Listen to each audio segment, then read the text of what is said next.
think, well, you know, if I can see it, other people can see it. I mean, you've got to be self-critical of your own work, really. Yeah, but you can't be too self-critical. Well, that's the same as for any discipline, really. You can't afford to be too self-critical or you'll never get anything done. Definitely, definitely. Just get in there, jump in with both feet and try. I mean, we're showing as much of the preparation of the metal surface as we think is necessary to get the point across. So I don't think you'll be seeing me do all this on one model in its entirety, or will we? We'll have to see how things go really with this.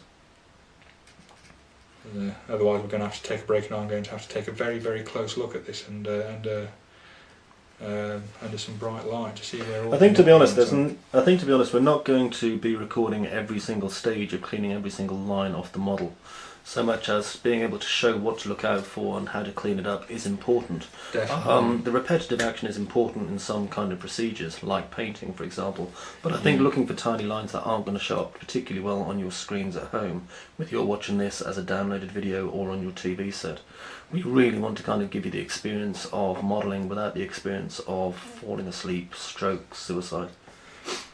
Well, you should have hired a more entertaining guy. Well, we could have hired an entertaining person, but they wouldn't necessarily have been a good painter. Basically, the areas to look for are slap bang in the middle of your model. The thing sculptors and casters especially talk about is undercuts. An undercut is basically, if you have a sphere, it's the exact middle, like this. It's the exact middle of the sphere. So you know, any lower, and the top half of the mould would go too far down, and it wouldn't open properly. And any higher, and the same is true for the for that side. So basically, find the medium point, and you'll find your mould lines, and just work at them, grind them down, scrape them down. I mean, if we have a look, I don't know if you can see the difference in texture, but there is that's very prominent, just there. There is a difference in texture from where the surface has been removed, and there is a mould line there. So just work all the angles, and be as thorough as you can, and just switch between your tools.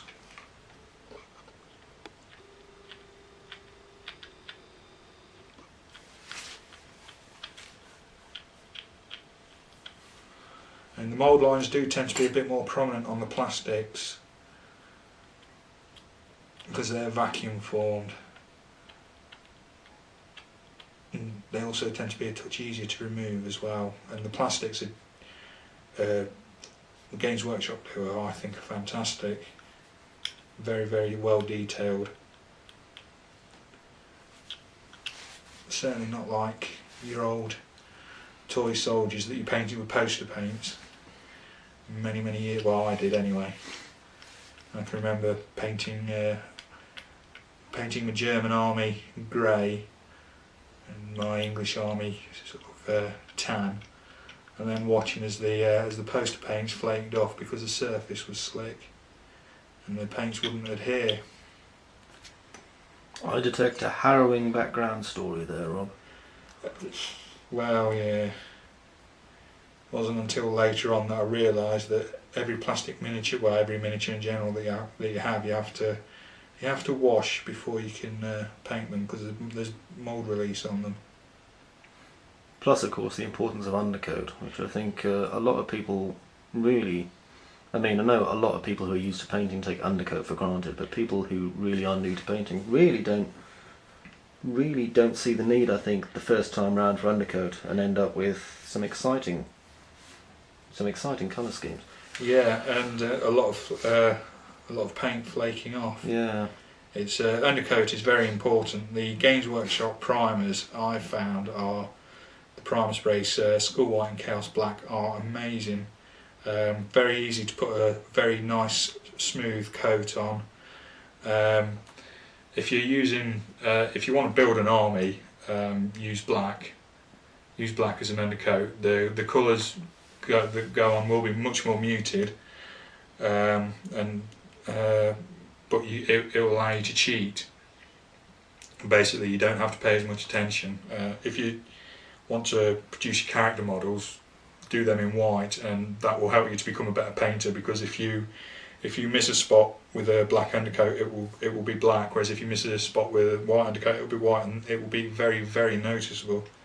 Useful points. I think this is something we're probably going to cover a lot more, though, obviously in the undercoating and painting section, but definitely something to think of ahead of time here.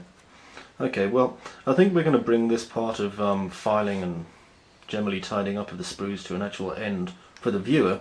Unfortunately for you, Rob, you're chained in the Prime It Up dungeon, where you'll be working many a long hour on getting this ready so that the viewer can enjoy the next part.